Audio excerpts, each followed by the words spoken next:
In today's video, I'll show you how to duplicate a task in Todoist, and it's one of those small features that can save you a surprising amount of time. Duplicating is perfect for those moments when you need a new task that's almost identical to one you already have, maybe a weekly report, a recurring errand, or a checklist item you reuse all the time. Instead of typing everything out again from scratch, you can just make a copy and adjust the details. Let's start by looking at a task we already have in our list. To duplicate it, simply right-click anywhere on the task. This opens up Todoist's context menu, which is packed with useful options. You'll see Edit, Move To, Set a Deadline, Change the Priority, and more. The one we want is near the bottom, labeled Duplicate.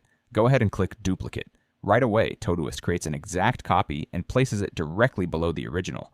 Notice the copy keeps all the same details: the name, the due date, the priority, everything carries over. From here, you can click into the new task and change whatever you need, while keeping the parts that stay the same. And that's really all there is to it. You can repeat this for any task in your list. Let's do it one more time on another task, just so you can see how quick it is. Right-click, choose Duplicate, and there it is, a second copy, ready to edit. Duplicating is a simple habit that adds up. Once you start using it for repeating work, you'll wonder how you manage without it. It keeps your workflow fast and your tasks consistent. Give it a try in your own Todoist and see how much time it saves you. Thanks for watching, and happy organizing.